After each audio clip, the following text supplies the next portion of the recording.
तो पहले कर लो परहेज। मैं अभी पिछले दिनों में राजस्थान में गुजरात दौरे पर जा रहा था। तो पाली एक शहर है, वहाँ पेट्रोल पंप पर पेट्रोल लेने लगा।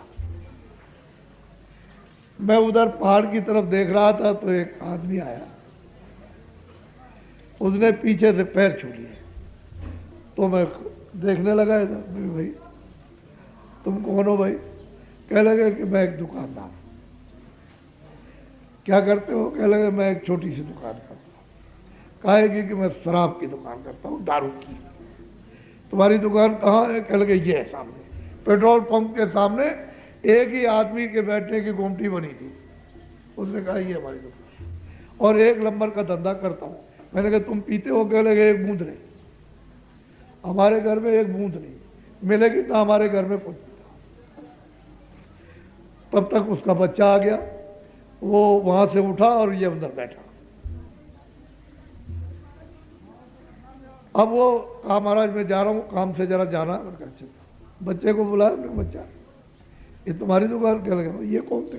कह लगे हमारे पिताजी। तो ये काहे की दुकान? कह लगे शराब की दुकान। तो भाई तुम पीते होगे, तुम्हारे घर में क्या एक बिंदरी? तो अच्छा ये बताओ ये दुकान पर कौन लोग लेने आते हैं, पीने आते हैं? कह लगे ब्राह्मण और बुनिया। मैंने छत्री कुछ नहीं कहा, लड़के की बात सत्य है।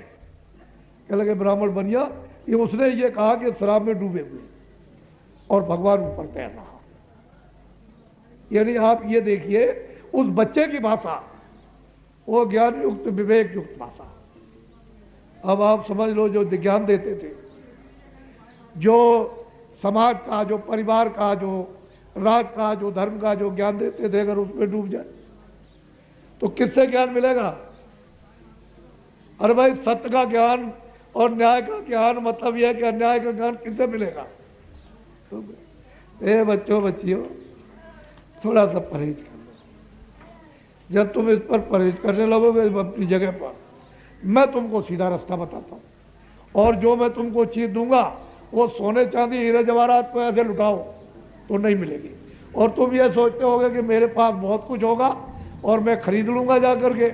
ये आध्यात्मिक धन जो है ये पैसे और सोने चांदी हीरे से नहीं खरीदा जाता। ये तो प्रेम से, प्यार से मिलेगा।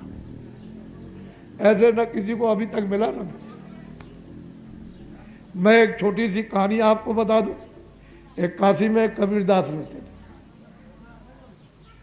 तो ऐसे चले जा रहे थे, एक दरवाजे में खड़े हो गए तो उन्होंने कहा गए चांडालिन, अरे चांडाल।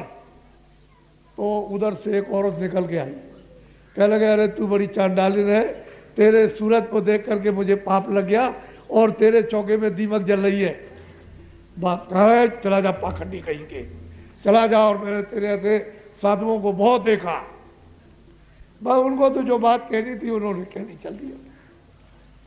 अब उनके पति बैठे हुए थे, बड़े अरबपति उस जमाने के। तो उन्होंने कहा अरे भाई किसको तुम डांट रही थी, किससे बात कर रही थी? अरे कह लगे सीधा उसने कह दिया कि चांडालिन और दुष्टेन, तेरे चौके में दीमक जल रही, तेरी शकल देख करके पाप लग गया। तो वो उठे और जग गए, चौके में देखा अंदर, वहां तो कुछ दिखाई दे नहीं सकता था। तो अंदर गए तो देखा कि लकड़ी में दीमक जल रही। तो उन्होंने कहा ओहो किधर गए?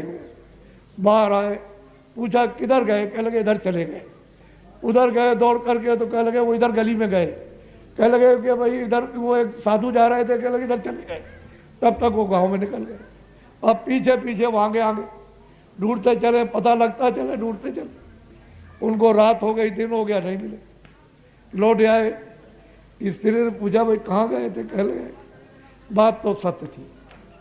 उन्होंने जो कहा हम बड़े पापी हैं, हम अपने चौके में यानी दीमक जल रही है और हम घमंड में नहीं समझते हैं पैसे के उससे कि हम कितना पाप करते हैं। और उन्होंने अंदर की चीज देख ली, अंतर्यामी। तो मतलब चुपचाप बैठे, खाना नहीं खाया। स्त्री समझाती है कि अच्छा खा लो। कह लगे कुछ नहीं। अब वो दोनों निकले ढूंढने के लिए, पता चला उधर है, फिर उधर पता चला उधर है, ढूंढ के गए तो फिर घर आए। स्त्री ने कहा कि घबराओ मत, गुड़ रहेगा तो चीटे आ जाएंगे, यानी रुपया पैसा रहेगा तो महात्मा चले आए। तुम एक काम करो, मिलना चाहते हो तो भंडारा करो। तो बहुत भारी भंडारा किया उन्होंने, तमाम साधुओं को बुलाया, सबको लाखों साधुओं को खिलाया, उसमें घूम घूम कर देखा उनको,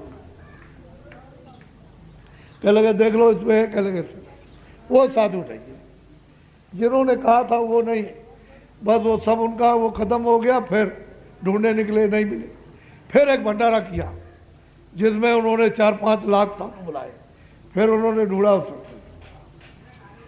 तब उन्होंने कहा ऐसे धन से क्या ना, जब हम इतना बड़ा पाप करते हैं क्या हमारे साथ जाएगा, चलो चले हत्या कर ले। गए अपना घूमते फिरे, इधर उधर ढूंढा, नहीं मिले। गंगा जी के कगार पे चढ़ गए ऊपर, और गिर नहीं जा रहे थे तो महात्मा जी सब नीचे घूम रहे थे। तो इन्होंने देखा कि वही कौन घूम रहा है, तो खड़े हो गए, गिरने ही वाले थे पानी में, खड़े हो गए, उनको देखने लगे। तो उन्होंने इशारा किया, तो उतर करके वो तो गिरने का तो उनका ध्यान खत्म हो गया, इतने ही में खत्म हो गया। बुलाया, नीचे उतर के आए, एक नाव खड़ी थी उस पार गए, देखा उन्होंने कि ये तो वही महात्मा थे। चरणों में गिर पड़े, कहने लगे महाराज आप पहले क्यों नहीं मिले आप? कह लगे कि गुड़ होगा चीटे मिल जाएंगे, गुड़ होगा तो चीटे मिल जाएंगे, यानी धन होगा तो हमारे पास चले आएंगे। तो चरणों में गिर गया वो, और वही वो सेठ जिन्होंने उनके सामने ही भगवान को प्राप्त किया। तो वो दौलत जो ईश्वरीय आत्मिक संपत्ति है, वो धन दौलत सामान से नहीं, वो तो प्रेम से। महात्माओं से कोई लेना चाहे तो प्रेम से, डंडे मार के क्या मिले? डंडे मार के तो घर में भी कुछ नहीं ले सकता, बाहर की बात तो छोड़ दीजिए आप। तो दुनिया है समझती नहीं कि महात्मा किसको, कोई कहता है दाढ़ी बाल, कोई कहता है ये सफ़ेद कपड़े, कोई गेरू कपड़े, कोई पढ़ा लिखा, कोई रामायण कंठस्थ है तो गीता उसको, कोई कहते हैं कि बड़ा सोना चांदी रखता है। इसका नाम महात्मा नहीं, जिसने अपनी जीवात्मा को जगा लिया और जो परमात्मा का जो साक्षात करता है उसका मानात्मा। ऐसी मानात्माओं को आप कभी पहचान ही नहीं सकते, समझ ही नहीं सकते हो। कभी भाग से, कभी मिल जाए दया से, कृपा कर दे, तब तो हो सकता है। तो असली बात यह है कि आप अपने गृहस्थ आश्रम में रहो। अगर कोई भी साधु बन गया तो उसको भगवान मिलने वाला नहीं। घर गृहस्थी में रहो, जो काम करते हो इस जिम्मेदारी को अपनी निभा लो। जो गृहस्थ आश्रम की 2, 4, 5 अपने बच्चे बाल बच्चों की उसको सेवा करो, और इसी में 1 घंटा समय बचाओ। 23 घंटे तो आप इसके लिए और 1 घंटे जीवात्मा के लिए, बस। बहुत सुलभ है, सीधा है, आसान है, सहज है, लेकिन अब निमित्त मात्र तो करना ही पड़ेगा। निमित्त मात्र तो कुछ करना होगा। ये तो मेहनत करते हो और उसमें निमित्त मात्र, तो मालिक की, प्रभु की खुद दया हो जाएगा। तो 2 चीज़ों का तो आप ध्यान रखो, मोटी बात यह है, नहीं तकलीफ आ रही है।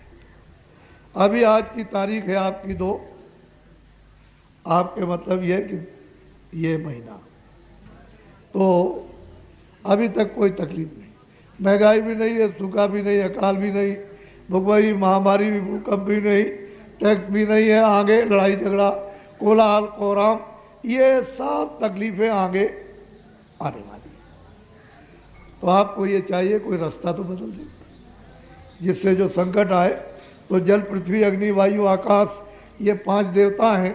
जब आप इनके नियम का उल्लंघन करोगे तो ये गंदे हो जाएंगे। तो इनमें ताकत है, शक्ति है इनमें, तो आप में क्या शक्ति? कुछ नहीं, जरा देर में पीस देंगे। आपने अभी नहीं सुना, 3 ही सेकंड से कम ही एक जरा सा झटका आया महाराष्ट्र में, वो देख लीजिए आप, पता नहीं क्या कर देंगे, क्या नहीं कर देंगे। तो आप इसको नहीं, कुदरत को, प्रकृति को, नेचर को समझने की कोशिश करो।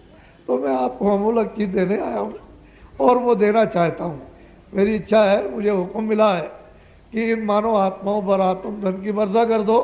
तो मैं सोचता हूँ कि पता नहीं इनका कल ही समय पूरा हो जाए तो रात को चल दे, तो एक घड़ी आधी में पुना, तुलसी संगत साथ की हरे को नवरात, योग रूपी चिंगारी जरा से उसमें पड़ जाए तो पापों का यानी ढेर सफाया, तो लाभ जीवों को मिल जाए कुछ नहीं तो ये तो बेचारे जा रहे, आपको बचाने वाला कुछ जो किया है वो सब उसके यहाँ सब है, आप उसको भूलो या याद करो, उससे कुछ नहीं होने वाला। तो आप लोग इस बात को ध्यान में रखो कि बाबा जी कोई ऐसी बात आपको बताने के लिए कि राज नियमों का उल्लंघन करो या समाज नियमों का उल्लंघन करो या परिवार नियम का उल्लंघन करो या धर्म नियम का, हम ऐसा कुछ बताने नहीं आए, ना हम ये कहने के लिए आए हैं कि हम पुराने रस्म रिवाज बिगाड़ दो, जो खराब है उसी को बना लो, जो सनातन है वो जो खराब कर दिया उसको ठीक कर लिया, बस जब ठीक हो जाओगे तो ठीक, नहीं तो खराब हो ही गया, उसमें तो मैल मिल गया, गंदगी मिल गई, कूड़ा कचरा मिल गया। अरे नाली में पहले पानी अच्छा बहता था, अब मलमूत्र का बहने लगा, तो अब उसी को ठीक करो, मलमूत्र ठीक कर लो। असली चीज तो ये है, मैं कोई ऐसी बात पढ़ाने और बताने आपको नहीं आया हूँ, मैं तो जो सही सच्ची है वो आपके सामने उसको देना चाहता हूँ, जल्दी में उसको आप ले लीजिए, अच्छा रहेगा। फिर दो शब्द में जरूरी जो आपके भौतिक बात के हैं उनको भी दो शब्द कह दूंगा, उसको भी बाद में समझ ले, लेकिन वो अलग चीज लो, ये आपको मिलेगी नहीं। चारों तरफ घूमते फिरो, चारों तरफ घर बार छोड़ करके सब कुछ खर्चा करो, लेकिन ये चीज मिलने वाली नहीं है, वो तो जब उसकी दया होगी, उसका जब आदेश होगा तब।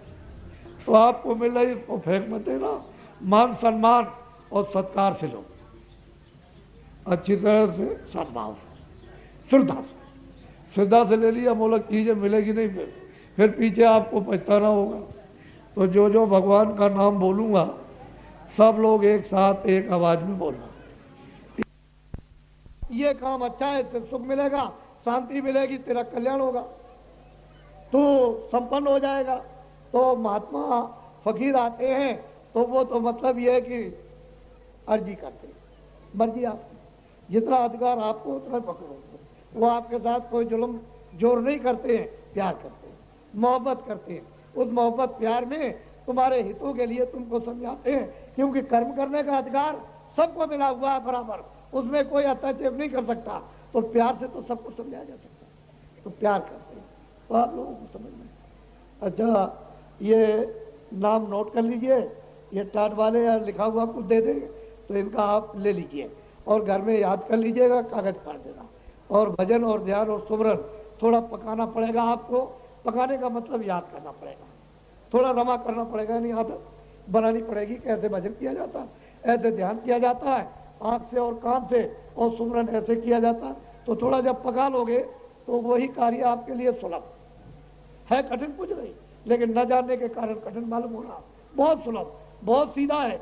इस समय पर भगवान की प्राप्ति के लिए इस कलयुग में दूसरा कोई युग नहीं, ये कलयुग सरल युग है, सबके लिए, जब सबको अधिकार दिया तो आप अच्छा बोलो जय गुरुदेव।